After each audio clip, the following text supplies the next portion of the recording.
This video is coming hot off the heels of the Aikido 2034 one, and I want to take the opportunity to address one of the reoccurring pieces of feedback that I've gotten.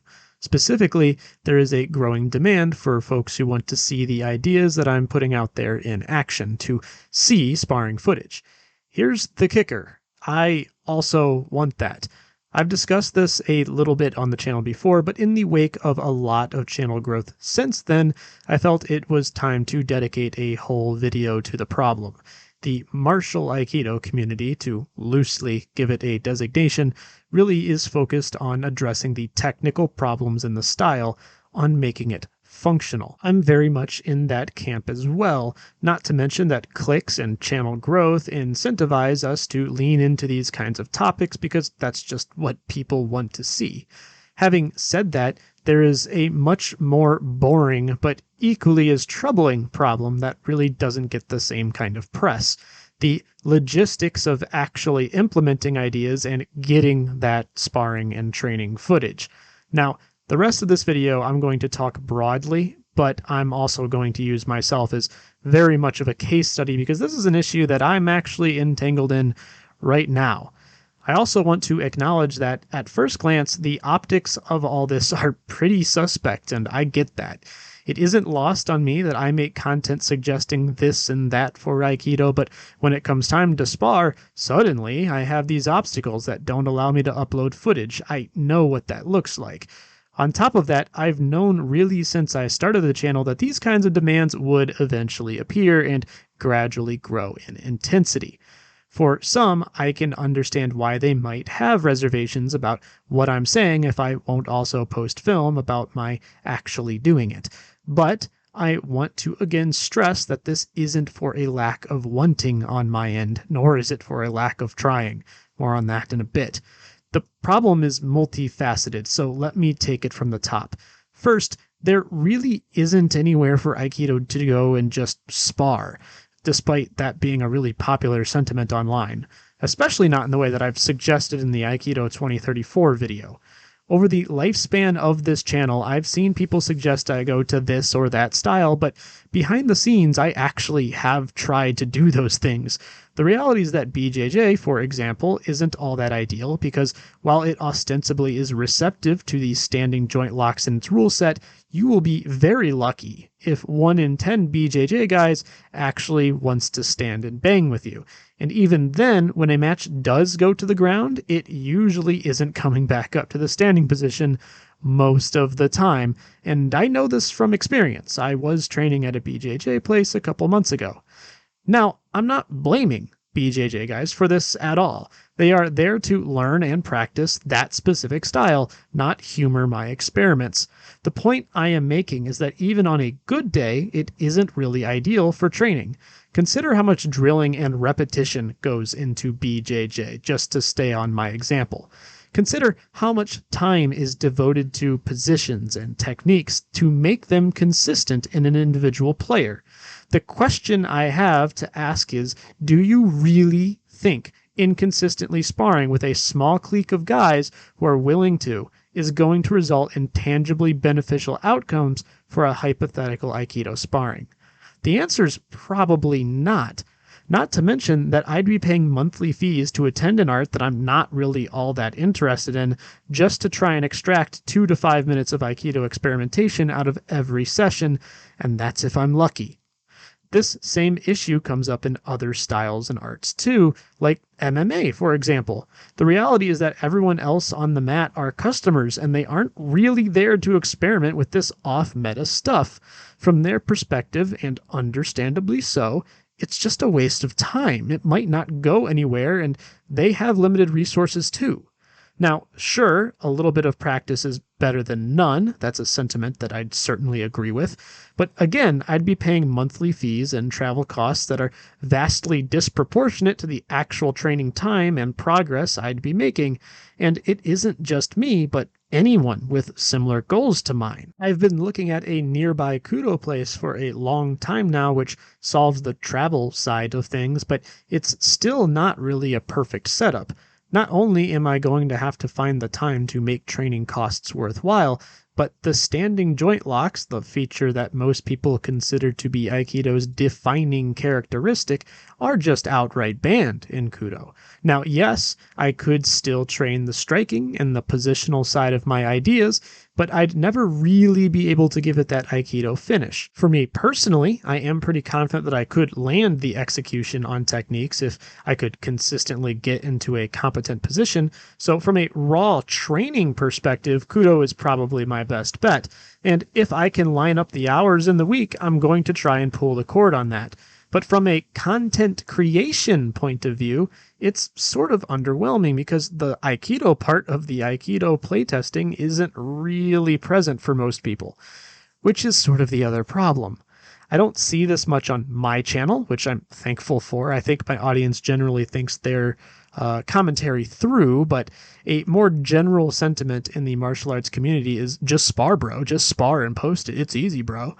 The reality is that tons of people don't want to be online, and this is especially true in Japan. I know the American martial arts community has an almost baseline expectation that you can just show up to an open mat or tournament, secure maybe a little bit of permission from an authority figure, and then film. It's pretty simple. While some Japanese people are very much cool with that, and there are even some dojos that are cool with that, I have found that an overwhelming majority of people in places want nothing to do with it. What I've seen people suggest too is that I get consent from every individual that would appear in the video and the venue's consent. I'm fine with doing that legwork, but I'm also very cautious about it because you can really get sued here if something goes sideways. It's rare, but possible, and I don't want to go staking my visa status on it. But this isn't somehow a Japan-only issue either. I was goofing with some of this stuff back in the States before I moved, and most of my partners didn't want to be filmed either. It just is what it is. I also can't blame them because the martial Aikido side of the internet is historically not a very accepting place to be posting in, and certainly not showing your face. And again, this is all on top of having to find people willing to devote substantial time and effort into this off-meta stuff that is largely untested. From a pure martial perspective, it might not go anywhere from where they sit, even if I'm confident in it. Now, there are absolutely ways around these issues. Obviously, you go and train and you build rapport with people and a community. Then maybe folks are more willing to appear on your channel and entrust you with their safety, doing this junk that they may not really be into during a time slot that they secured to do something totally different in.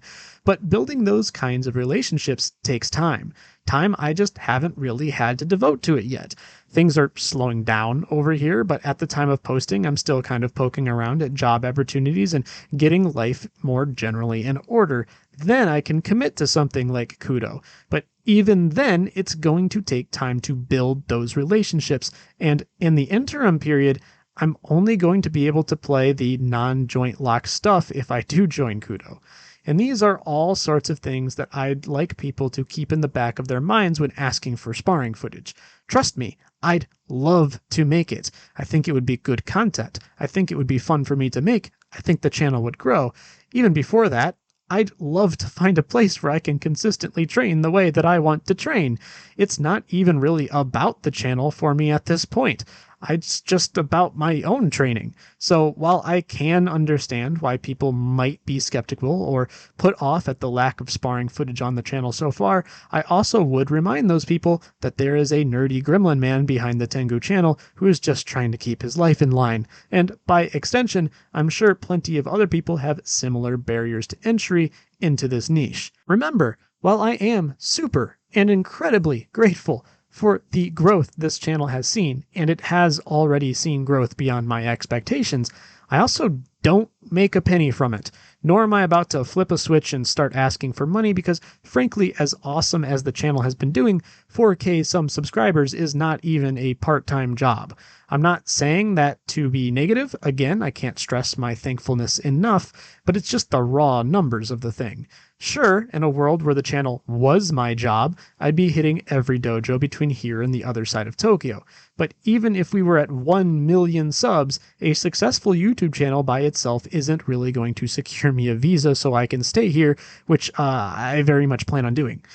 There are ways for me to achieve this, to make YouTube a job, but they are all long-term things that wouldn't manifest for probably years to come. One day, I would like for this to be my job, or at least part of my job, but when that day comes, I want to monetize in a way that is both responsible for my own life on the back end, but also that isn't just asking my audience for money with no real value in return. That isn't fair to you guys, and while I'd be thankful for people who'd be interested in something like a Patreon or something similar, I'm not really super hit on the charity model of running a channel.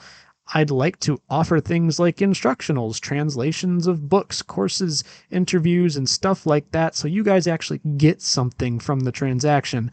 But all of that is way, way down the road, and I'm getting a little bit off topic. The takeaways from this video are these. First, a lot of what we want to do is banned in most martial arts, and where it is not banned, people aren't really all that interested in pursuing it more times than not. Second, not everyone wants to be on film, in Japan especially so. Third, there are solutions to this, starting my own dojo, making the channel my job, building strong relationships at gyms, but these are all very long-term investments, at the earliest several months. I'd love to do all those things. I'd love to get you guys this footage. I'd love to have a place to train, even if the footage itself goes sideways and isn't content worthy. Trust me, I would love to train at a place where I can actually do the things that I'm suggesting in some of my content. To really drive home my feelings here, my wife and I just bought about 12 square meters of mats for our apartment to personally use and train stuff not typically on the normal menu at, say, an Aikido dojo. The struggle is real, and I'm making the moves I can afford to make to grow and progress this whole idea. It's just right now I have certain limitations. And that's life, and the best I can do with you guys is be transparent about it. Trust me, when I can line up a way to get that sparring footage out, it will come out. It's one of my top priorities, even if it's going to take time. None of this is for a lack of trying. To wrap this up, I also want to address one little thing that probably will come up, and I've seen in my comment section a little bit. What about Tamiki Aikido? So I suspect that the people who do post about this might misunderstand how truly freakishly insane the scale of Tokyo actually is, and the relative obscurity of Tamiki Aikido within it. There is really only one Tamiki dojo in Tokyo that is open to working adults. There are university clubs, but obviously I can't just join those. The dojo in question is an hour and a half away from me, one way, and I'd really only be able to train once a week according to their schedule. On top of that, I'd prefer to be in a style that allows some close range clinching on top of everything else, but that's a bit of a nitpick. The reality is that if I didn't have to drop 3 hours of travel on training and my schedule aligned better, I'd pick up the Tamiki stuff right alongside the Kudo stuff. It's still just a long-term goal of mine to get into a Tamiki dojo, and I think in a few years we might be looking for houses up in that general direction, so it very well could come to pass, but again, just not anytime soon. Alright, and that is really the whole video. People just don't really bring up the logistical nightmare of actually finding a place to train where you can do the stuff that you want to do, and it's tough. I'll leave you on a bit of an optimistic note, though. You guys don't have to wait for me to do any of this. I would actually suggest you don't. If you have a place to train and people willing to experiment with you, try this stuff out, post about it, critique it. I know for a fact that some of y'all have the means to at least try. I read the comment section, so I know some of you are going back to your dojos and goofing around with it, even if it's on the side of a different class. And just so it's on record, for those of you who are committing to at least goofing around with it, I think that's awesome and admirable. You don't have to post footage of yourself to be a part of this sentiment, movement, whatever you want to call it. Community, perhaps? I will catch up to you guys eventually. I certainly have aims to, but as I navigate the logistics of doing so, the best I can offer you guys is a bit of honesty and petition for your patience. Anyway, that is all from me for now. I've got a few projects that I want to tackle, but I think the next few videos are going to be a bit on the shorter side as I distance myself from the marathon that was the 2034 video. I appreciate you guys listening as always, and again, the growth on the channel has been phenomenal, so I'm very grateful for that too. All that said, I will catch you folks in the next one. Peace.